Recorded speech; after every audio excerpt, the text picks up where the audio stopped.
Good afternoon friends, welcome to our channel study and learn point. तो आप सब लोग कैसे हैं? आई होप आप सभी अच्छे होंगे। ठीक है, तो आज हम चैप्टर 4 स्टार्ट करेंगे क्लास 9 का, जिसका नाम है वर्किंग ऑफ इंस्टीट्यूशंस। ठीक है, तो वर्किंग ऑफ इंस्टीट्यूशंस में हम क्या करेंगे, इंस्टीट्यूशंस के बारे में पढ़ेंगे। ठीक है, इंस्टीट्यूशंस होते क्या हैं, इंस्टीट्यूशंस कैसे वर्क करते हैं, और इंस्टीट्यूशंस गवर्नमेंट के इंस्टीट्यूशंस के बारे में हम पढ़ेंगे। ठीक है, तो इसमें मैंने हाईलाइट कर रखा है, हम उन लाइंस पे पढ़ेंगे क्योंकि ये चैप्टर्स ज़्यादा मतलब डिटेल्स में आप हायर्स क्लास में पढ़ेंगे। अभी बेसिक हम डिस्कशन करेंगे इस चैप्टर का। तो वर्किंग ऑफ इंस्टीट्यूशंस, अब इंस्टीट्यूशंस देखिए, we come across, highlight line देखिए, we come across 3 institute that play a key role in major decisions. तो हम इसमें 3 इंस्टीट्यूट्स के बारे में पढ़ेंगे जो कि मेजर डिसीजंस प्ले की रोल करते हैं, जो मेजर डिसीजन लेने में जिनका की रोल रहता है, लेजिस्लेचर, एग्जीक्यूटिव और जुडिशरी। तो इन तीनों के बारे में हम पढ़ेंगे। ठीक है, तो चलो स्टार्ट करते हैं चैप्टर से, वर्किंग ऑफ इंस्टीट्यूशंस। ठीक है, नेक्स्ट चलिए। ठीक है, how is major policy decision takens. ठीक है, तो आप देखेंगे जो मेजर्स पॉलिसी होती हैं, जो गवर्नमेंट, आप पॉलिसी क्या होती है, गवर्नमेंट बहुत सारे पॉलिसीज़ वगैरह बनाती रहती है, जैसे सब्सिडी देना। ठीक है, ये पॉलिसी वो पॉलिसी, तो आप न्यूज़पेपर्स में सुनते रहते होंगे। तो how is major policy decision taken, तो ये मेजर पॉलिसी के डिसीजन लिए कैसे जाते हैं, तो ये एक ऑफिस मेमोरेंडम निकाला जाता है। ठीक है, order was called an office memorandum. तो ऑर्डर को क्या बोलते हैं, इन गवर्नमेंट ऑफ इंडिया एक ऑर्डर इशू करती है। ठीक है, and order it is called an office memorandum. ठीक है, तो इसको ऑफिस मेमोरेंडम बोल देते हैं। उस पर कुछ नंबरिंग्स वगैरह होती हैं।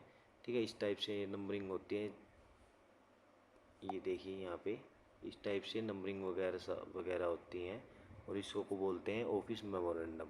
तो एक एग्जांपल दिखा रखा है, लेट अस सी, ये देखिए, late us see how the decision were taken and what happen letters. तो डिसीजंस कैसे लिए जाते हैं, तो इस हिसाब से एक ऑफिस मेमोरेंडम निकाला जाता है। सबसे पहला रूल तो ये होता है। ठीक है, अब इसका सब्जेक्ट क्या है, 27% reservation on socially economical background class in civil post services. ठीक है, तो सिविल सर्विस के एग्ज़ाम्स वगैरह में उनकी पोस्ट में 27% आरक्षण दे दिया socially and educationally backward class को।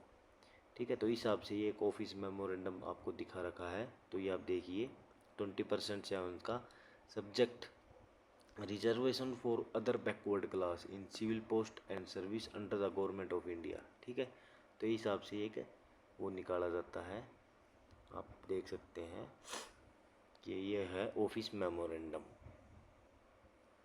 ये जो ऑफिशियल लैंग्वेज आप देखोगे तो ओएम के नाम से बोल देते हैं, ऑफिस मेमोरेंडम। ओएम, भाई क्या ओएम है, ऐसे बोलते हैं ऑफिशियल लैंग्वेज में। ऑफिस मेमोरेंडम फुल फॉर्म है।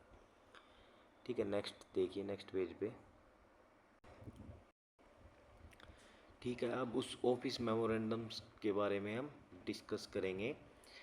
तो इसमें है क्या, इसमें है क्या, the benefits of job reservation was till then available only to schedule caste and schedule tribes.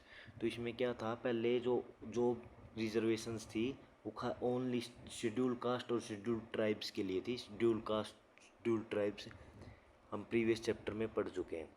Now a new third category card SEBC was introduced. Only a person who belonged to backward class were eligible for 27% jobs. Other could not compete with the job. तो अब क्या हुआ, 27% को और reservation दे दिया गया। ठीक है, SC ST के अलावा। अब ये डिसीजंस, द डिसीजन मेकर्स। ठीक है, तो अब हम इसमें पढ़ेंगे डिसीजंस मेकर्स होते कौन है। तो ठीक है, तो इसमें आपको प्रेसिडेंट पता होता है क्या है। ठीक है, प्राइम मिनिस्टर तो मैंने ये हाईलाइट नहीं कर रखा क्योंकि हम प्रीवियस वीडियोस में काफ़ी बार पढ़ चुके हैं प्रेसिडेंट, प्राइम मिनिस्टर कौन होता है, और पार्लियामेंट में कौन कौन होता है, तो ये हम डिस्कस कर चुके हैं। ठीक है, तो इसमें एक मंडल्स कमीशन है, उसके बारे में हम डिटेल में पढ़ते हैं। The government of India had appointed the second backward class commission in 1979। It was headed by BP Mandal, hence it was popularly called the Mandal commissions. ठीक है, तो उसको क्या बोलते हैं, मंडल कमीशन।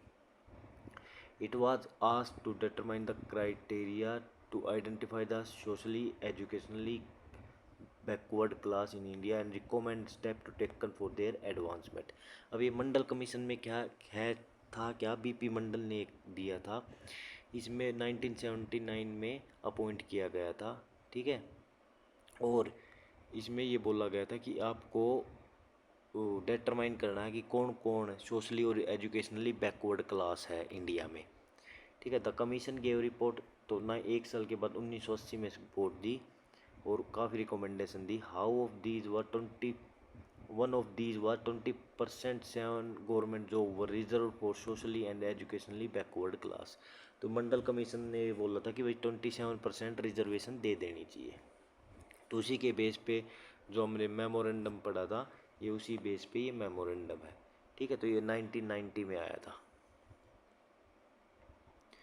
ठीक है, अब देखिए आगे 1990 में कैसे है। After several year many parliament and party kept demanding the implement of the commission recommendations.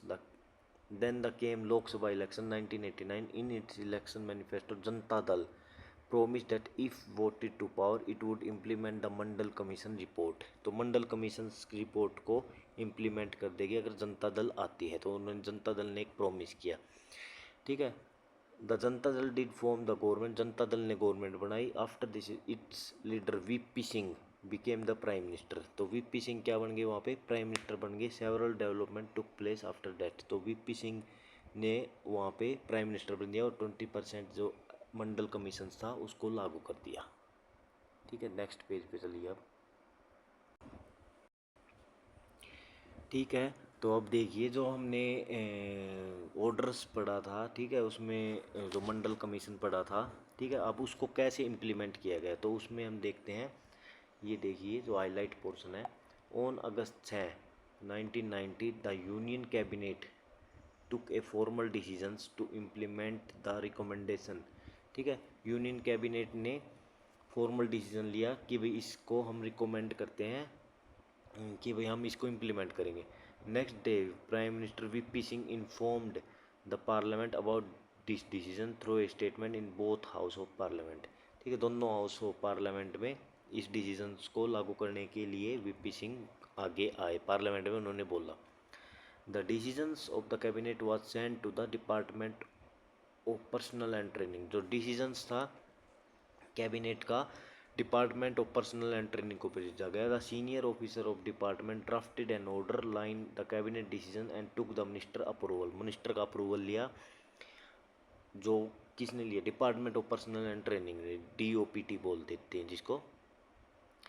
N officer sign N order behalf of union government. This was how office memorandum number, ये लिखा गया 90 में लिया गया, तो 90 वाज बोर्न ऑन 13 अगस्त 1990 को। ये जो ऑफिस मेमोरेंडम ऑर्डर है, ये 13 अगस्त, ऑफिस मेमोरेंडम 13 अगस्त 1990 को लिया गया। ठीक है, ठीक है, तो ये हिसाब से ये रिजर्वेशन में लिया गया। ठीक है, तो अब आपको पता है ये रिजर्वेशन लिया गया, तो कुछ लोगों में ये रिजर्वेशन ठीक लगेगा, कुछ लोगों को ये गलत लगेगा। तो उस टाइम पे बहुत सारे दंगे हुए थे। ठीक है, काफ़ी वोयलेट प्रोटेस्ट हुए थे गवर्नमेंट के खिलाफ, तो कुछ लोग कोर्ट्स में पहुंच गए थे। ठीक है, तो इस डिस्प्यूट्स को रिजोल्व करने के लिए who resolve dispute, you note that supreme court and the high court in India settle dispute arising out of government decisions. तो गवर्नमेंट डिसीजन जब भी आते हैं उसको डिस्प्यूट को रिजोल्व करने के लिए गवर्नमेंट सुप्रीम कोर्ट या हाई कोर्ट आगे आता है। Some person and associate oppose to this order filed a number of case. तो कुछ लोगों ने क्या किया, केस फाइल कर दिया, और उस केस का क्या नाम दिया गया, Indira Sahni and others versus union of India case. ठीक है, इंदिरा साहनी केस उसका नाम दिया गया। तो मेजोरिटी ऑफ सुप्रीम कोर्ट जज उन 1999 declare that this order of the government of India was valid. ठीक है, 1992 में बोला कि भाई ये गवर्नमेंट ऑफ इंडिया का ऑर्डर एक वैलिड ऑर्डर है। ठीक है, नेक्स्ट पेज पे चलते हैं अब। ठीक है, तो हमने लास्ट पेज पे ये देखा था इंदिरा साहनी केस के बारे में। तो इसमें अब how did what in the case of reservation of backward class, तो ये देखिए अब बैकवर्ड क्लास के डिसीजंस में हुआ क्या क्या है। तो सुप्रीम कोर्ट ने क्या किया था, सुप्रीम कोर्ट ने took the decision to give 20%। ठीक है, मेड फॉर्मल अनाउंसमेंट नहीं, implement the decision by issuing an order नहीं, अपहेल्ड रिजर्वेशन एज वैलिड। तो सुप्रीम कोर्ट ने क्या माना था कि भाई एक वैलिड रिजर्वेशन है। ठीक है, कैबिनेट ने फॉर्मल अनाउंसमेंट की थी, प्रेसिडेंट ने implement the decision by issuing an order, took the decision to give 20% job reservations. ठीक है, सॉरी एक घंटे की, प्रेसिडेंट ने मेड फॉर्मल अबाउंटमेंट। हाँ, ये देखिए प्रेसिडेंट ने took the decisions to give 20% job reservations. ठीक, गवर्नमेंट ऑफिशियल्स ने क्या किया था, implement the decision by issuing orders. तो मतलब एग्जीक्यूट किया था, गवर्नमेंट ऑफिशियल्स क्या करते हैं, इम्प्लीमेंट करते हैं जो भी ऑर्डर्स आता है और इशूइंग करते हैं ऑर्डर्स को। जैसे कि आपने ऑर्डर्स देखा था DOPT, department of personnel and training ने क्या निकाला था, ऑर्डर्स निकाला था। तो इस हिसाब से ये ऑर्डर्स निकाले जाते हैं। अब देखिए नीड फॉर पॉलिटिकल इंस्टीट्यूशंस। तो आप नीड फॉर पॉलिटिकल इंस्टीट्यूशंस क्यों है, क्योंकि एक डिसीजंस लेने के लिए कोई एक आदमी डिसीजन ले वो तो डेमोक्रेसी नहीं होगी। ठीक है, तो बहुत सारे पॉलिटिकल इंस्टीट्यूशंस मिलके डिसीजन ले तो वो क्या है, एक सोल ऑफ डेमोक्रेसी है। ठीक है, तो उससे डेमोक्रेसी प्रूव होती है कि भाई हमारा कंट्री कैसा है, डेमोक्रेटिक। अदरवाइज कोई भी एक आदमी डिसीजन ले लेगा तो उसको हम डेमोक्रेटिक कंट्री नहीं बोल सकते। ठीक है, जैसे चाइना है, क्या ये कोई डेमोक्रेटिक कंट्री है, तो नहीं। Kim Jong Un single person decision ले सकता है, तो स्प्रिट ऑफ डेमोक्रेसी के अंडर नहीं आती ये चीज़ें। तो इससे अगर सिंगल पर्सन कोई डिसीजन लेता है तो स्प्रिट ऑफ डेमोक्रेसी ख़राब हो जाती है। अब मान लो जैसे हाई कोर्ट, सुप्रीम कोर्ट हमारे डिस्प्यूट में बीच में आता है, अगर कोई सिंगल पर्सन होता तो वो डिस्प्यूट को रिजोल्व ही नहीं करता। ठीक है, वो अपना डिसीजंस पे अडिग रहता। ठीक है, तो कुछ इंस्टीट्यूशंस के बारे में बता रखा है। The prime minister and the cabinet are institution that take all important decisions. तो इंपॉर्टेंट डिसीजंस लिए जाते हैं प्राइम मिनिस्टर और कैबिनेट के द्वारा। Civil servant working together responsible taking step to implement the minister's decision. तो सिविल सर्वेंट्स होते हैं जो ये देखिए गवर्नमेंट ऑफिशियल ही सिविल सर्वेंट होते हैं और इम्प्लीमेंट करते हैं उसको।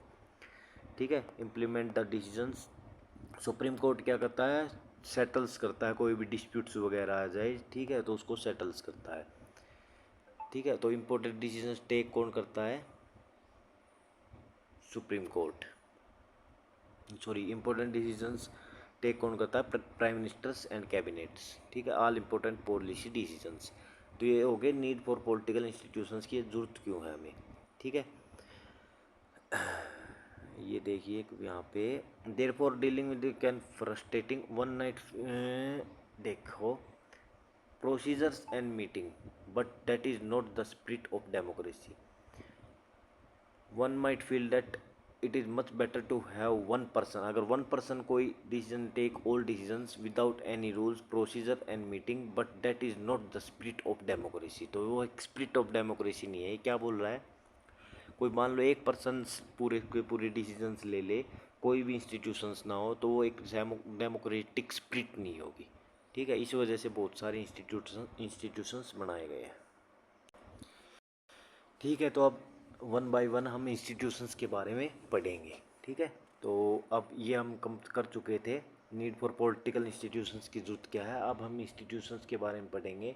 तो सबसे पहला इंस्टीट्यूशंस है पार्लियामेंट। ठीक है, तो पार्लियामेंट कैसे क्या काम करती है वो हम देखेंगे। ठीक है, आपको पार्लियामेंट ये पता होगा कि होता क्या है। ठीक है, पार्लियामेंट्स में लोकसभा होती है, राज्यसभा होती है और एक प्रेसिडेंट हाउस होता है। ठीक है, तो पार्लियामेंट में ये सब होते हैं। ठीक है, तो इसमें देखिए why do we need a parliament, हमें पार्लियामेंट की जरूरत क्यों है, पार्लियामेंट की जरूरत क्यों है। ये देखिए first point, parliament is the final authority for making laws in any country. तो लॉ बनाने के लिए, ठीक है, किसकी जरूरत है, पार्लियामेंट की। ठीक है, तो फाइनल अथॉरिटी किसके पास है, पार्लियामेंट के पास।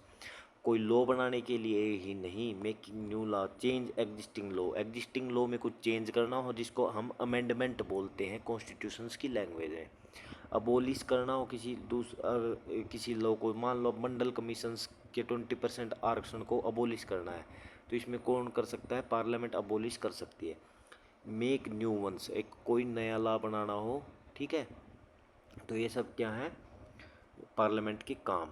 सेकंड देखिए, parliament exercise some control over those who run the in some country like India this control is direct and full। Government पे कंट्रोल करती है पार्लियामेंट। अब पार्लियामेंट कैसे कंट्रोल करती है, क्योंकि पार्लियामेंट में क्या होते हैं, अपोजिशन लीडर भी होते हैं, अपोजिशन पार्टी भी होती है, तो वहाँ पे वो उससे कैबिनेट मिनिस्टर से क्वेश्चन पूछ सकती है, ठीक है, गवर्नमेंट से क्वेश्चन पूछ सकते हैं। तो पार्लियामेंट क्या होगा, कंट्रोल करती है गवर्नमेंट को। और पैसों के मैटर्स में भी आगे बताऊंगा नेक्स्ट पॉइंट में। In some country like India this control is direct and full, और इंडिया में क्या है, एक डायरेक्ट कंट्रोल करते हैं। Those who run the government can take decision only so long they enjoy support of parliament. और कैसे कंट्रोल करती है, पार्लियामेंट में अगर बिल पास नहीं होगा तो वो बिल मान्य नहीं होगा, ठीक है, तो इस हिसाब से एक डायरेक्ट एंड फुल कंट्रोल करती है। Parliament control all the money that the government है, तो जो भी मनी है गवर्नमेंट के पास उसको निकालने के लिए पार्लियामेंट से पास होना ज़रूरी है, उसको पार्लियामेंट से सैंक्शन होना ज़रूरी है, तो इस हिसाब से कंट्रोल करती है, ठीक है। तो नेक्स्ट पेज पे चलते हैं अब हम, ठीक है। तो नेक्स्ट पेज देखिए अब आप, parliament is the highest form of discussion, तो मैंने जैसे कि बताया डिस्कशंस वहाँ पे होती है, डिबेट्स वहाँ पे होती है, public issue and national policy in any country. Parliament can seek information about any matters, तो पार्लियामेंट कोई भी इंफॉर्मेशन को ले सकती है, ठीक है। तो ये पार्लियामेंट का एक इंस्टीट्यूशन था। अब पार्लियामेंट में देखिए दो हाउस ऑफ पार्लियामेंट है, ठीक है, पार्लियामेंट में एक अपर हाउस है, एक लोअर हाउस है, जो कि हम लास्ट क्लास में भी पढ़ चुके हैं। 543 सीट्स मैंने लोकसभा की बताई थी, वो क्या है, लोकसभा मतलब लोअर हाउस, ठीक है, जिसको लोअर हाउस भी बोल देता है। अच्छा, ये अपर हाउस का मतलब ये मतलब नहीं है कि अपर का मतलब ज़्यादा पावरफुल अपर हाउस है, मतलब ये राज्यसभा भी बोल देते हैं जिसको, या लोकसभा लोअर हाउस है तो वो उसकी कम पावर है, इसका बिल्कुल ही मतलब ये नहीं है। कुछ कुछ पॉलिसीज़ में या कुछ डिसीजन लेने में अपर हाउस मतलब राज्यसभा ज़्यादा पावरफुल होता है, और कुछ में लोकसभा, लेकिन ओवरऑल बोल लें तो लोकसभा ज़्यादा पावरफुल है बोल सकते हैं हम, ठीक है। तो अब देखिए इस पेज पे two house of parliament, most, ये देखिए हाईलाइट पोर्शन है, most large country divide the role and power of parliament in two parts, ठीक है, दो पार्ट्स में डिवाइड कर रखा है। दे आर कॉल्ड चैम्बर और हाउसेज, जिनको हाउसेज या चैम्बर बोलते थे, जैसे अभी इंडिया में बोलते हैं राज्यसभा लोकसभा, ठीक है, upper house lower house. One house is usually directly elected by the people, अब लोकसभा क्या है हमारे, directly elected by the peoples है, हमने लास्ट चैप्टर में इलेक्शंस इलेक्टोरल रिफॉर्म में पढ़ा था। And exercise the real power on behalf of the people, ठीक है, तो real power on the behalf of people exercise करती है Lok Sabha. The second house is usually elected indirectly, अब सेकंड हाउस मतलब राज्यसभा इनडायरेक्टली इलेक्ट होती है, and the perform some special function, कुछ स्पेशल फंक्शंस करती है। The most common work for second house is to look after the interest of various state regions and federal unit. Second house मतलब upper house या राज्यसभा का क्या काम है, state के लिए कंसर्न्स करना, स्टेट के इंटरेस्ट को ध्यान में रखते हुए डिस्कशन करना, ठीक है, पॉलिसीज़ बनाना, ठीक है, कोई भी डिसीजन लेना तो स्टेट के इंटरेस्ट को ध्यान रखते हुए। In our country parliament consist of two house, the two house are known as the council of Rajya Sabha and the Lok Sabha. The president of India is a part of parliament although she is not a member of either house, ठीक है। अब ये क्या बोल रहा है, parliament में हमारे लोकसभा राज्यसभा तो ये आपको पता ही चल गया, प्रेसिडेंट भी एक मेंबर होता है लेकिन वो किसी भी हाउस का मेंबर नहीं होता, ठीक है, पार्लियामेंट का तो पार्ट होता है लेकिन वो किसी भी हाउस से उसको ज़रूरी नहीं है कि इलेक्शंस करके जीत के आना होता है, ठीक है। This is why all law made in the house come in force only after the receive the assent of the president, president के असेंट होगा, प्रेसिडेंट के लास्ट साइन होंगे तो कोई भी ऑर्डर फोर्स में आता है, ठीक है, ओनली आफ्टर, ठीक है। तो अपर हाउस हो गया, लोअर हाउस हो गया, प्रेसिडेंट हो गया पार्लियामेंट में, ठीक है। काउंसिल ऑफ स्टेट बोल देते हैं राज्यसभा को, और हाउस ऑफ द पीपल्स बोल देते हैं लोकसभा को, ठीक है। नेक्स्ट देखिए, Our constitution does give the राज्य सभा some special power over the state।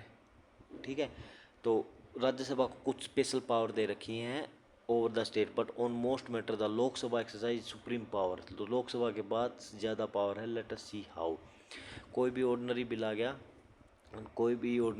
Need to passed by both the house, but if there is difference between two house, अगर मान लो दोनों हाउस के बीच में डिस्प्यूट है, the final decision taken in joint session in which the member of both house sit together because the larger number of members the civil view of Lok Sabha is likely to prevail in such meeting। अब देखिए क्या बोल रहा है, लोकसभा के बाद ज़्यादा seat है, जैसा कि आपको पता है 543 सीट्स है, और राज्यसभा के पास 250 सीट्स है। ठीक है, तो अब इसमें क्या होता हो गया, मान लो कोई बिल आया, यहाँ से पास हो गया, यहाँ फेल हो गया।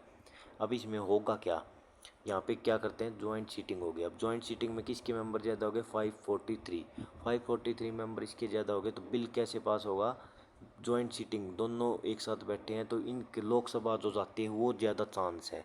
ठीक है, तो उसके ज़्यादा चांस है, तो ये हो गया इसके पास, किस में ज़्यादा, सुप्रीम कौन हो गया यहाँ पे, लोकसभा सुप्रीम हो गई जॉइंट सीटिंग में। नेक्स्ट देखिए, Lok Sabha exercise more power on money matters.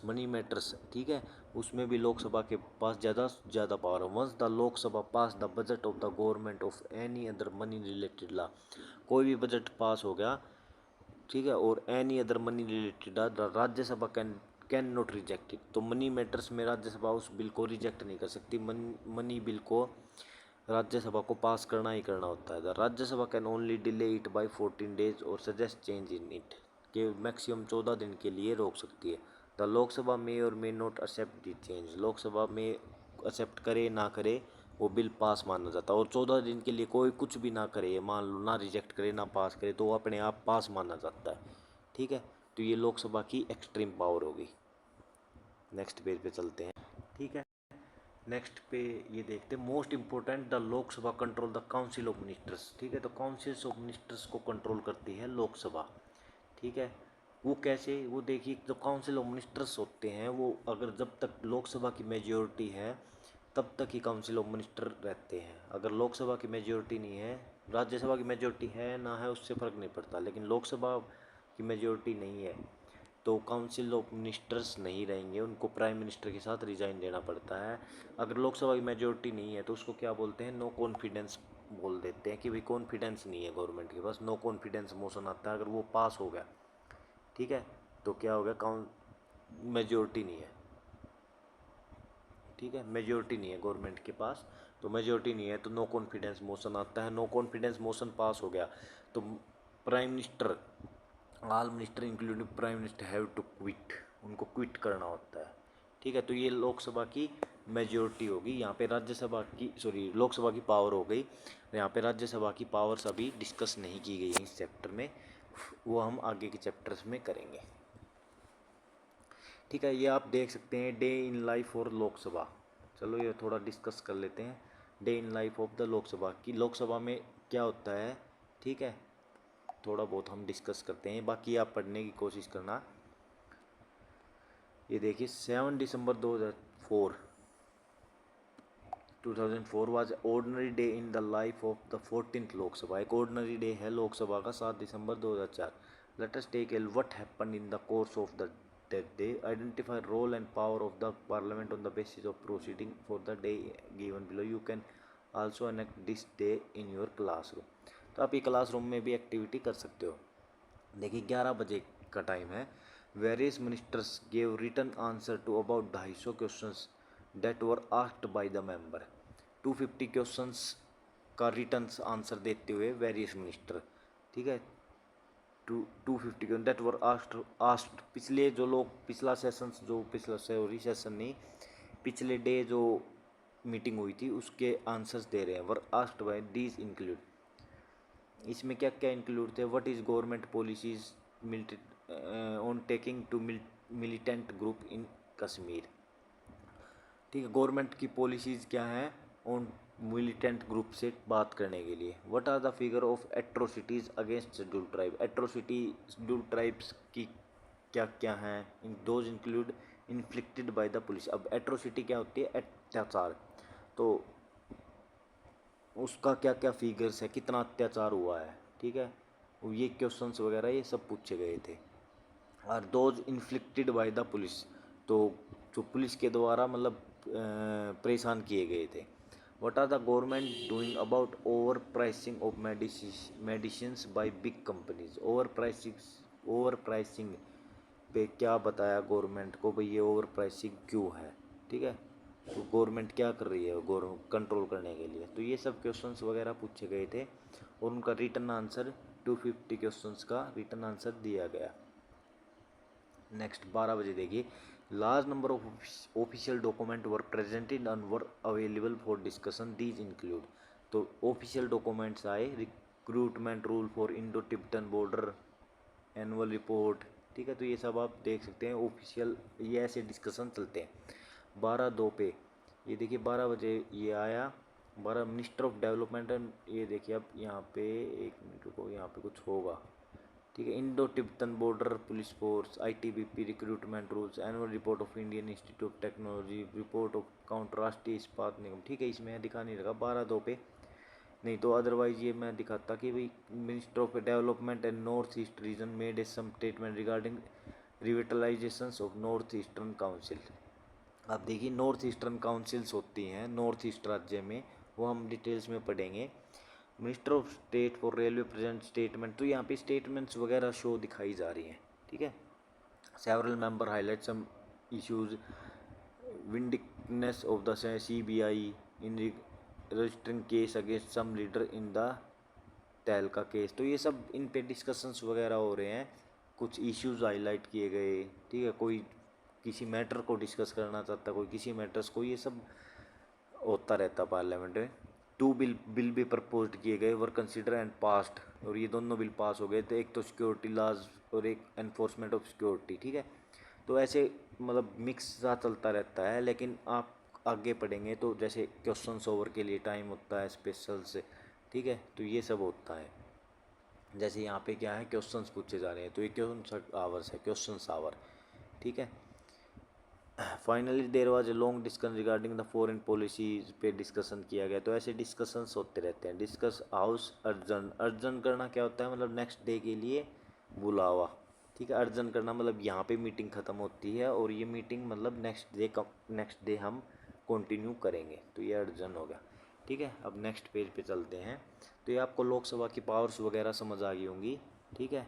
No confidence motion समझ आ गया कि यहाँ पे मैंने बताया था नो कॉन्फिडेंस, ठीक है। अब नेक्स्ट पेज पे चलते हैं, ठीक है। तो नेक्स्ट देखिए पॉलिटिकल एग्जीक्यूटिव्स, ठीक है। तो अब तक हम ये क्या कर रहे थे, ये देखिए अब तक हम ये पढ़ चुके हैं, पार्लियामेंट्स के बारे में कर चुके हैं, पार्लियामेंट्स की क्यों नीड है, ठीक है।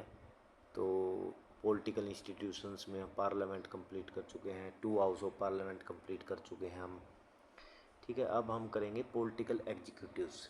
तो एग्जीक्यूटिव के बारे में पढ़ेंगे, ठीक है। एग्जीक्यूटिव देखिए 2 टाइप के होते हैं, एक तो पॉलिटिकल एग्जीक्यूटिव होते हैं और एक परमानेंट एग्जीक्यूटिव। अब एग्जीक्यूटिव का मीनिंग आपको पता होगा, एग्जीक्यूट जो किसी भी डिसीजंस को लागू करते हैं वो पॉलिटिकल एग्जीक्यूटिव होते हैं, ठीक है।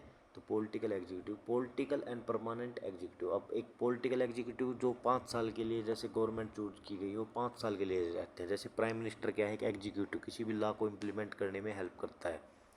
कैबिनेट मिनिस्ट्री के कितने साल के लिए होते हैं, मैक्स टू मैक्स 5 साल के लिए, और जल्दी भी जा सकते हैं गवर्नमेंट गिर गई तो, लेकिन मैक्स टू मैक्स 5 साल के लिए हो सकते हैं। और परमानेंट एग्जीक्यूटिव कौन होते हैं, जो गवर्नमेंट ऑफिशियल्स होते हैं, जो अपना एग्ज़ाम वगैरह क्रैक करके आगे पहुँचे हैं, तो उनकी रिटायरमेंट एज क्या होती है, 60, किसी की 65 होती है, किसी की 72 70 भी होती है कुछ इंस्टीट्यूशंस की। तो ये सब होते हैं, 65 भी होती है, ठीक है।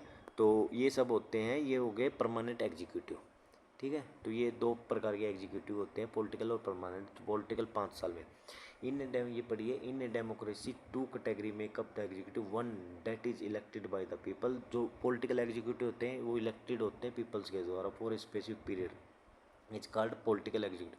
Political leader who take the big decision fall in this category, ठीक है। जो पॉलिटिकल लीडर्स होते हैं जो डिसीजन लेते हैं वो political executive. In the second category people are appointed on a long term basis, this is called the permanent executive or और civil services.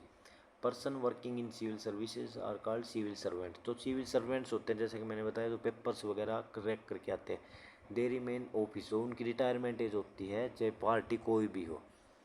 These officers work under political execution and assist them in carrying out day to day administration। तो help करते हैं political, permanent executive किसकी help करते हैं? Political executive की help करते हैं। तो ये आपको पता चल गया होगा दोनों में डिफरेंस, पॉलिटिकल एग्जीक्यूटिव।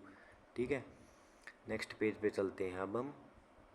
इस चैप्टर में मतलब ऐसे मैंने हाईलाइट करके थोड़ा सा मतलब वीडियो को शॉर्ट करने की, क्योंकि वीडियो ज़्यादा लंबी हो जाती है एक एक चैप्टर्स की, तो मैंने वीडियो को शॉर्ट्स करने की कोशिश की है। तो चलो नेक्स्ट पेज पे अब। ठीक है, तो पॉलिटिकल एग्जीक्यूशन में हम पढ़ेंगे सबसे पहले prime ministers and the council of ministers. तो सबसे पहले इनको एग्जीक्यूशन क्यों बोला गया है ये आप समझ गए होंगे कि भाई इनको एग्जीक्यूशन क्यों बोला गया है। तो प्राइम मिनिस्टर क्योंकि डिसीजंस इम्प्लीमेंट करते हैं, ये काउंसिल ऑफ मिनिस्टर भी डिसीजंस को इम्प्लीमेंट करते हैं। ठीक है, और लॉ बनाने में भी हेल्पफुल होते हैं, और डिसीजंस को इम्प्लीमेंट करवाता कौन है? Prime minister and council of ministers. तो काउंसिल ऑफ मिनिस्टर और प्राइम मिनिस्टर आज हम समझेंगे। Prime minister is the most important political institution in the country. ठीक है, आपको पता है कि prime minister most important political institutions है in the country. At there is no direct elections to the post of the president ministers. ठीक है, direct elections नहीं होते प्राइम मिनिस्टर्स के लिए। The president appoint the prime minister, लेकिन president appoint कर लेता है प्राइम मिनिस्टर को। अब कैसे अपॉइंट करता है? जो पार्टी मेजोरिटी में है उसके एक लीडर्स को प्रेसिडेंट अपॉइंट कर लेता है। ठीक है, अब वो लीडर कौन होगा वो पार्टी डिसाइड करती है कि भाई ये प्रेसिडेंट इसको अपॉइंट करे। But the president can not appoint anyone she likes. The president appoint the leader of the majority party और द कोएलिशन पार्टी। अब कोएलिशन पार्टी क्या होती है? जो पार्टी, मान लो कोई भी पार्टी, दो पार्टी कंप्लीटली सीट नहीं जीत पाई, तो दो पार्टी मिलके एक साथ जो जादुई आंकड़ा होता है उसको बीट करते हैं। ठीक, उससे ऊपर जाते हैं और वो फॉर्म करते हैं गवर्नमेंट, और उनमें से कोएलिशन पार्टी में से कोई एक प्राइम मिनिस्टर बनेगा, प्रेसिडेंट के द्वारा बनाया जाता है। Of the party that command a majority in the Lok Sabha, same as prime minister in case of no single party और alliance get a majority the president appoint the person must likely to secure a majority support the. ठीक है, तो जो president होता है appoint करता है, मान लो कोई भी पार्टी उसमें नहीं है। ठीक है, तो प्रेसिडेंट टाइम देता है कि भाई आप प्राइम मिनिस्टर बनिए और आप एक कोएलिशंस मेजोरिटी पार्टी बन के आइए या कोएलिशंस बना के दिखाइए। ठीक है, तो इस हिसाब से प्रेसिडेंट अपॉइंट करता है।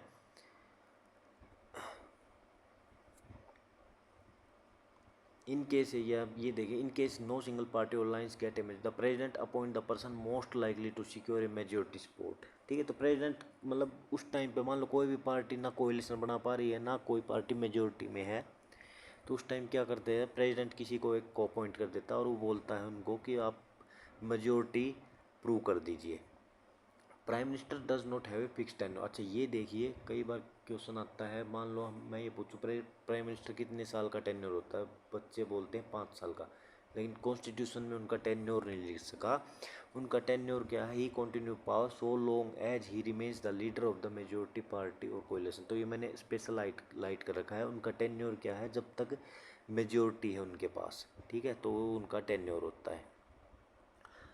Next, after the appointment of prime minister the president appoint other minister on the advice of prime ministers. तो prime minister president council of minister को भी अपॉइंट करता है, अदर मिनिस्टर को भी अपॉइंट करता है। किसकी रिकमेंडेशंस पे? प्राइम मिनिस्टर की रिकमेंडेशन। देखिए फिर से समझिए, पहले प्राइम मिनिस्टर अपॉइंट हो गया किस?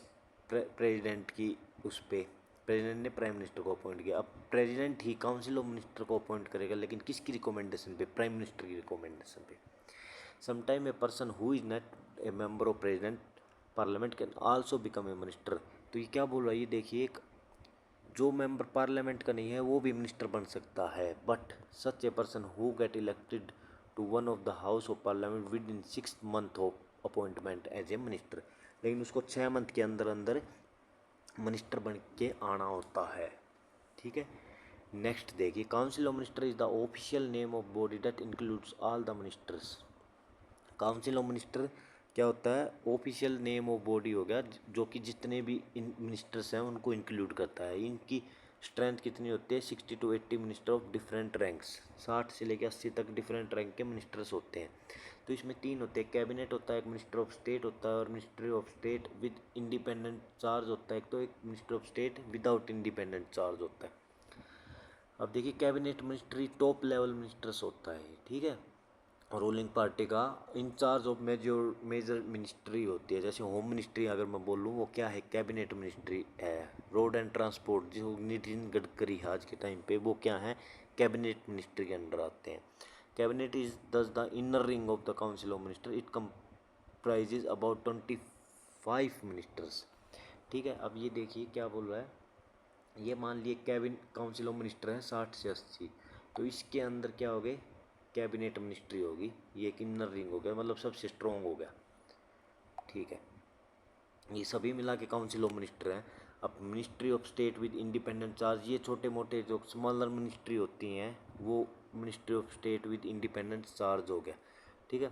In the cabinet meeting only when specially invited, इनको कैबिनेट मिनिस्ट्री में कैबिनेट मीटिंग में बुलाया जाता है स्पेशल इन्विटेशंस पे, जब उस मिनिस्ट्री की जरूरत हो, उससे रिलेटेड कोई डिसीजन लेना हो तो ही बुलाया जाता है।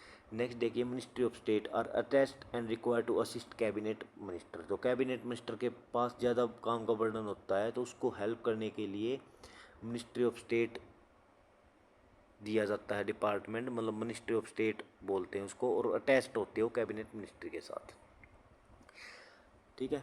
मिनिस्टर टू मीट रेगुलरली, ये जो मिनिस्टर्स होते हैं इनको रेगुलरली मिलना होता है, since it is not practical, ठीक है, तो प्रैक्टिकल नहीं है, ठीक है, तो उनको रेगुलर मिलने की ज़रूरत होती है, ठीक है। For all minister to meet regularly, लेकिन जो काउंसिल कैबिनेट मिनिस्ट्री होती है उनको रेगुलरली मिलना होता है, ठीक है, और वो ही डिसीजन ले लेते हैं। तो इसमें क्या हो गया अब, मतलब पूरी काउंसिल ऑफ मिनिस्टर को बार बार मिलने की जरूरत नहीं पड़ती, ठीक है। तो एक कैबिनेट मिनिस्ट्री एक डिसीजन ले लेती है minister to and discuss everything, और हर एक चीज़ का डिस्कस कर देते हैं। Decision are taken in cabinet meeting, that is why, और कैबिनेट मीटिंग में ही डिसीजन ले लिया जाता है।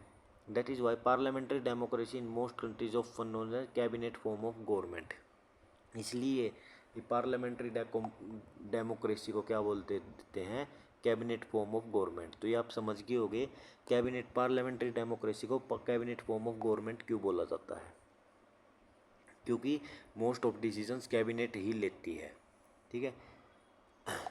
The cabinet work as a team, cabinet एक टीम की तरह काम करती है। The minister may have different view opinion but everyone has to owns up to every decision of the cabinet, तो कैबिनेट ने जो डिसीजन ले लिया, ठीक है, उसी के अकॉर्डिंग्स चलना होता है, ठीक है। नेक्स्ट पेज पे चलते हैं अब, ठीक है, अब नेक्स्ट पेज पे चलते हैं। मिनिस्ट्री ऑफ स्टेट तक हम कर चुके हैं, ठीक है। अब देखिए नेक्स्ट क्या, every ministers has a secretary, हर एक मिनिस्टर के पास एक सेक्रेटरी होता है जो कि एक सिविल सर्वेंट्स होता है, ठीक है। तो ये देख लीजिए, चाहे वो कोई भी मिनिस्टर हो, मिनिस्ट्री ऑफ स्टेट हो, मिनिस्ट्री ऑफ इंडिपेंडेंट चार्ज हो, ministry of state of independent charge हो, कैबिनेट मिनिस्ट्री के पास तो होगा ही होगा, और चाहे वो कैबिनेट मिनिस्ट्री हो, ठीक है। तो उनके पास एक सेक्रेटरी होता है जिसको सिविल सर्वेंट, जो कि एक सिविल सर्वेंट होता है। The secretary provide the necessary background information to the ministers to take decisions, तो ये जो पढ़े लिखे डिसीजंस होते हैं हमारे नेता, मान आपको पता होगा कई नेता हमारे अनपढ़ है फिर भी वो डिसीजन ले लेते हैं, तो किसकी हेल्प से? सेक्रेटरी की हेल्प से। The cabinet as a team is associated by the cabinet secretary, और पूरी कैबिनेट को कौन असिस्ट करता है? Cabinet secretary. This include many senior servants who try to coordinate और वर्किंग ऑफ डिफरेंट मिनिस्ट्री, ठीक है। तो ये कैबिनेट सेक्रेटरीज वगैरह होते हैं, सेक्रेटरी होते हैं, ये सब एक असिस्ट करते हैं हमारे नेता लोग को, कैबिनेट को, ठीक है। चलो पावर ऑफ प्राइम मिनिस्टर्स अब पढ़ते हैं हम। Power of prime ministers, the constitution does not say very much about the power of prime minister और द मिनिस्टर और their relationship with each other, तो कॉन्स्टिट्यूशन से पावर स्पेशल मेंशन नहीं कर रखी कि भाई ये पावर है। तो इनकी पावर्स देखिए, he chairs the cabinet, cabinet meeting होती है तो उसके में मीटिंग को चेयर कौन करता है, उसमें फाइनल डिसीजन किसका होता है? प्राइम मिनिस्टर का। His decision final in case of disagreement, अगर डिसएग्रीमेंट हो गया तो फाइनल डिसीजन प्राइम मिनिस्टर का होगा। और जितने मिनिस्टर्स होते हैं उनकी लीडरशिप के अंडर काम करते हैं, और वो किसी मिनिस्टर को चाहे तो अपनी सीट से हटवा सकता है। मान लो होम मिनिस्टर्स हैं अमित शाह, प्राइम मिनिस्टर मोदी अमित शाह को हटाना चाहें तो वो हटा सकते हैं, लेकिन अमित शाह क्या पीएम को हटा सकते हैं? तो नहीं। ठीक है, the prime minister quits the entire ministry quits. ठीक है, तो अगर प्राइम मिनिस्टर क्विट्स कर दिया, अगर प्राइम मिनिस्टर ने रिजाइन दे दिया तो एंटायर मिनिस्टर को रिजाइन देना होगा। लेकिन किसी एक नेता ने रिजाइन दे दिया, क्या गडकरी ने रिजाइन दे दिया, तो क्या प्राइम मिनिस्टर को रिजाइन देना होगा? तो नहीं। ठीक है, ये सब है प्राइम मिनिस्टर्स की पावर। ठीक है, तो ये कुछ दिखा रखा है कि आजकल जो प्राइम मिनिस्टरली पावर होती हैं, ठीक है, वो इंक्रीज होती जा रही है। मतलब ऐसा बोलते हैं कि भाई प्राइम मिनिस्टरल गवर्नमेंट है ये। ठीक है, तो ये प्राइम मिनिस्टर टाइप की गवर्नमेंट है। ये देखिए, so much in recent declare that parliamentary democracy are sometime seen as prime ministerial form of government. ठीक है, क्योंकि उनकी पावर्स इतनी ज़्यादा हो गई प्राइम मिनिस्टर की, तो उसको बोलते हैं prime ministry form of government. Parliamentary form of governments को prime ministry form of governments बोलते हैं। पार्लियामेंट्री फॉर्म ऑफ गवर्नमेंट को और क्या किस किस नाम से जानते हैं आप कमेंट बॉक्स में हमें बता सकते हैं। ठीक है, तो अब चलते हैं नेक्स्ट पेज पे। ठीक है, अब ये देखिए कई बार क्या हो जाता है, प्राइम मिनिस्टर किस टाइप का बन जाता है? कोएलिशन गवर्नमेंट का। या मैंने अभी बताया था, prime minister of the coalition government can not take decision as he likes. तो कोएलिशन गवर्नमेंट्स में होता है जो दूसरी गवर्नमेंट्स हैं जिसके साथ कोएलिशन किया गया है उसको भी खुश रखना पड़ता है, तो प्राइम मिनिस्टर उसमें फ्री विल होके डिसीजन नहीं ले पाता। ठीक है, तो ये कोएलिशन गवर्नमेंट का एक नेगेटिव पॉइंट आप मान सकते हैं। अब नेक्स्ट एग्जीक्यूटिव, पॉलिटिकल एग्जीक्यूटिव के बारे में पढ़ते हैं, द प्रेसिडेंट। ठीक है, तो president is the head of the government. Prime minister head of the government होता है, वैसे ही प्रेसिडेंट क्या होता है? हेड ऑफ द स्टेट होता है। In our political system head of the state exercise only nominal power. Nominal मतलब बहुत कम पावर है प्रेसिडेंट के पास। The president of India is like a queen of Britain. ये हमारा जो क्वीन ऑफ ब्रिटेन है उसकी तरह हमारा एक प्रेसिडेंट है। Whose function are to large extent ceremonials. ठीक है, तो उनका जो फंक्शन है एक सेरिमोनियल्स टाइप का है। ठीक है, तो एक औपचारिक सेरिमोनियल टाइप का एक फंक्शंस है, औपचारिक टाइप का। The president is not elected directly. President को डायरेक्टली इलेक्ट नहीं किया जाता। प्रेसिडेंट को इलेक्ट कौन करता है? Member of parliament plus MLA. ठीक है, एमएलए। ठीक है, तो ये सब मेंबर ऑफ पार्लियामेंट, राज्यसभा के भी और लोकसभा के भी मेंबर्स आ गए, और जितने भी एमएलए हैं वो सब किसको अपॉइंट करते हैं? प्रेसिडेंट को अपॉइंट करते हैं। अब इनकी पावर्स क्या हैं? All government activity take place in the name of president. जितनी भी गवर्नमेंट एक्टिविटी उनके नाम पे ली जाती हैं। कोई भी लॉ बना, मेजर पॉलिसी डिसीजन हुआ, वो भी उनके नाम पे होता है। All major appointment name of president. जो भी अपॉइंटमेंट होती है उन प्रेसिडेंट के नाम पे होती है। These include the appointment of. अब अपॉइंटमेंट किस किस की हैं? ठीक है, वो नेक्स्ट पेज पे हम देखते हैं। ठीक है, तो देखिए अपॉइंट किस किस को करते हैं। चीफ जस्टिस ऑफ इंडिया को अपॉइंट करते हैं।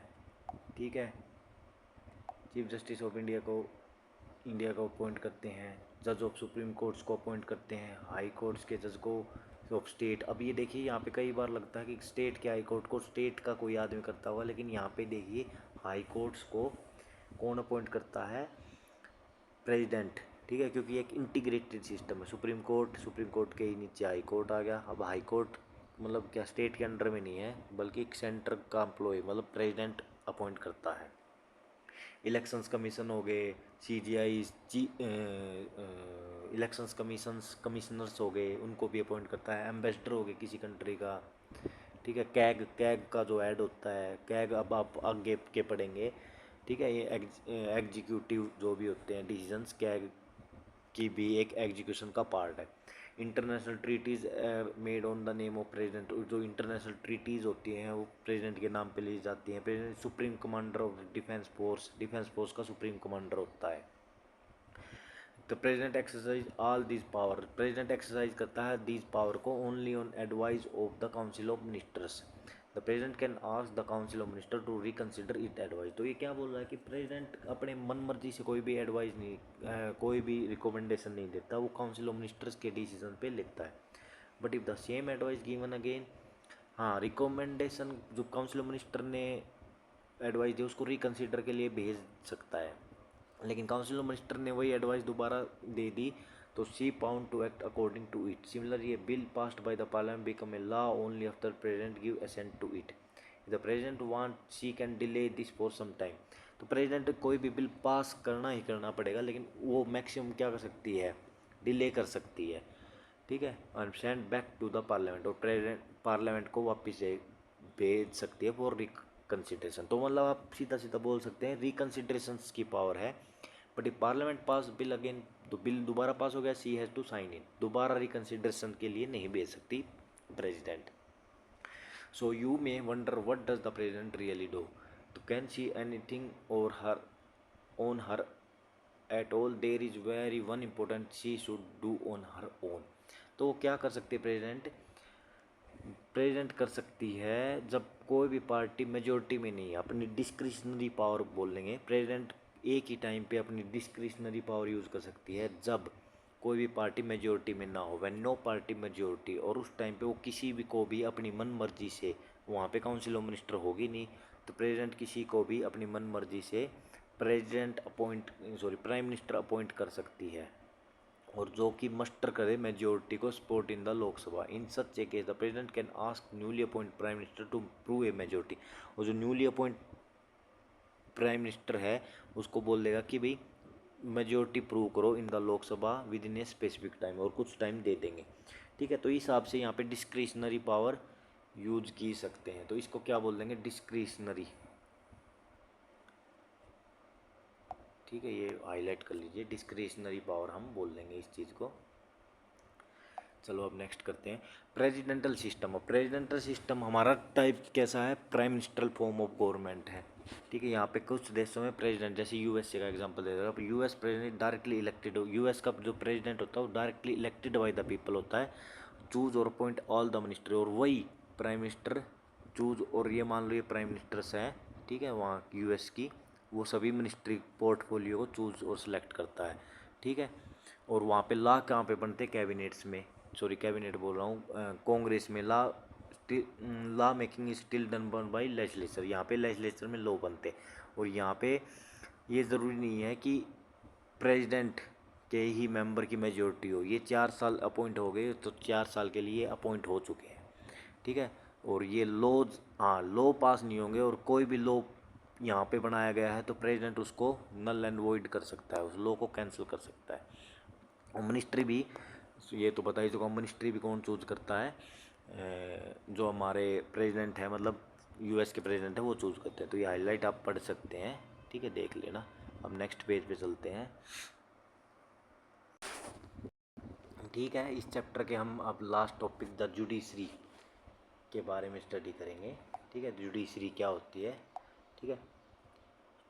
तो उस जुडिशरी के बारे में हम लास्ट में भी पढ़ चुके हैं, ठीक है, जुडिशरी को इंडिपेंडेंट होना वगैरह ये सब हम पढ़ चुके हैं। तो Indian democracy of A, Indian judiciary में होता क्या है, एक supreme court of entire nation होता है, high court of the state होता है, district court and the court at state level होता है, ठीक है। तो ये इंटीग्रेटेड सिस्टम है, India is A integrated judiciary, it means supreme court control the judicial administration in the country, it decision are binding on all other court of the country, it can take up any disputes, तो disputes वगैरह भी take up करता है judiciary system. Between citizens and the country, citizen और country के बीच में कोई dispute हो, बिटवीन सिटीजन एंड गवर्नमेंट के बीच में, between citizens of the country, दो सिटीजन्स के बीच में हो, सिटीजन्स और गवर्नमेंट के बीच में, बिटवीन टू और मोर स्टेट, दो और मोर स्टेट के बीच में, between government and the unions, एक स्टेट गवर्नमेंट और एक यूनियन गवर्नमेंट हो उनके बीच में भी डिसीजंस, और दो स्टेट गवर्नमेंट भी हो, तो मतलब किसी भी टाइप का डिस्प्यूट हो तो वहाँ पे जुडिशरी उसको रिजोल्व करती है। It is the highest court of appeal in civil and criminal case, it can hear appeal against the decision of high court, तो हाई कोर्ट ने कोई डिसीजन लिया है तो उससे ऊपर वाले कोर्ट में वो जा सकता है। इंडिपेंडेंस ऑफ जुडिशरी एक इम्पोर्टेंट है, that is not under the control of legislature और द एग्जीक्यूटिव, तो जुडिशरी एग्जीक्यूटिव और लेजिस्लेचर के अंडर में नहीं है। द जज do not act on direction of government और according to the wish of the party, जो जज होते हैं वो गवर्नमेंट के डिसीजंस डायरेक्शन पे काम नहीं करते। द जज of supreme court and high court are appointed by the president. अब देखिए, ये तो हम पढ़ चुके हैं, प्रेसिडेंट अपॉइंट करता है जज of supreme court and high court, लेकिन उनको रिमूव नहीं कर सकता प्रेसिडेंट अपनी विल पे। उनको रिमूव करने के लिए स्पेशल 2/3 मेजोरिटी से बिल पास करना होता है। By the on the advice of prime ministers, prime minister की एडवाइस पे सुप्रीम कोर्ट और हाई कोर्ट के जज तो अपॉइंटमेंट होते हैं, and in consultation with the chief justice of supreme court. ठीक है, तो प्राइम मिनिस्टर किससे कंसल्ट करता है? Chief justice of supreme court. In practice, अब प्रैक्टिस में क्या है? It now means that the senior जज of the supreme court select a new जज ऑफ द सुप्रीम कोर्ट। जो सीनियर जज होता है वो सुप्रीम कोर्ट के न्यू जज को सिलेक्ट करता है, and the high court. This is there is very little scope of for interference by the political executive. यहाँ पे बहुत लिटिल स्कोप बनता है पॉलिटिकल एग्जीक्यूटिव का। सीनियर मोस्ट जज of the supreme court is usually appoint the chief justice, और senior most जज होता है वो चीफ जस्टिस को अपॉइंट करता है। Once a person is appointed as जज of supreme court, it is nearly impossible to remove him, तो उसको रिमूव करना इम्पॉसिबल हो जाता है। On her from that post it is difficult as removing as the president of India. तो president को जैसे रिमूव करना हार्ड है, वैसे ही चीफ जस्टिस जो जज होते हैं उनको रिमूव करना। ए जज can be removed only by impeachment motion pass separately by 2/3 members. ठीक है, पास करना पड़ेगा दो तिहाई मेंबर्स को। ठीक है, ये हाईलाइट कर लीजिए अब। Of the parliament, it has never happened in the history of Indian democracy. Indian democracy में ऐसा कभी नहीं हुआ है। ठीक है, the judiciary in India also one of the most powerful of the world. The supreme court and high court have power to interpret the constitution. अब इनकी पावर्स वगैरह दिखा के कॉन्स्टिट्यूशंस को इंटरप्रेट कर सकती हैं। किसी भी लॉ को declare invalid any law of legislature और the action of the executive. कोई भी एग्जीक्यूटिव एक्शन है उसको नल एंड वॉइड कर सकती हैं, चाहे वो यूनियंस लेवल का और चाहे स्टेट लेवल का। If they find such a law और action against the constitutions, thus they determine the constitutional validity of any or action of the executive in the country।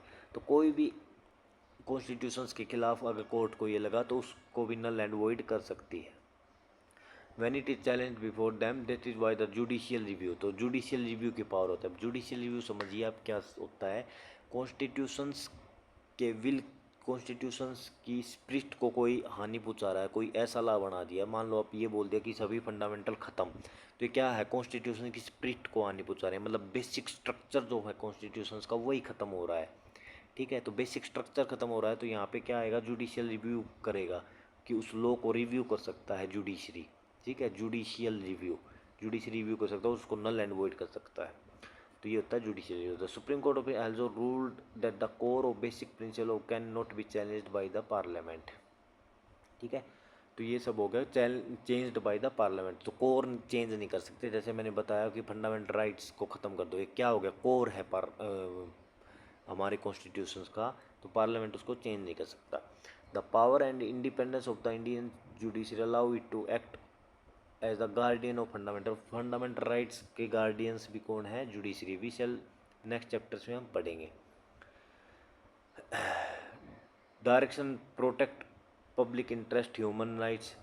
In the recent year the court have given several judgment दी है directive to protect public interest के लिए।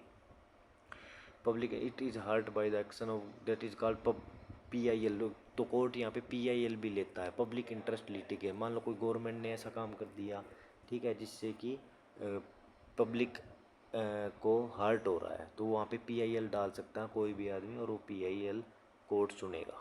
ठीक है, तो यहाँ पे courts के हम बारे में पढ़ चुके हैं, और ये चैप्टर कंप्लीट हो चुका है। ठीक है, ये कुछ वर्ड्स दे रखे हैं, ये आप पढ़ लेना।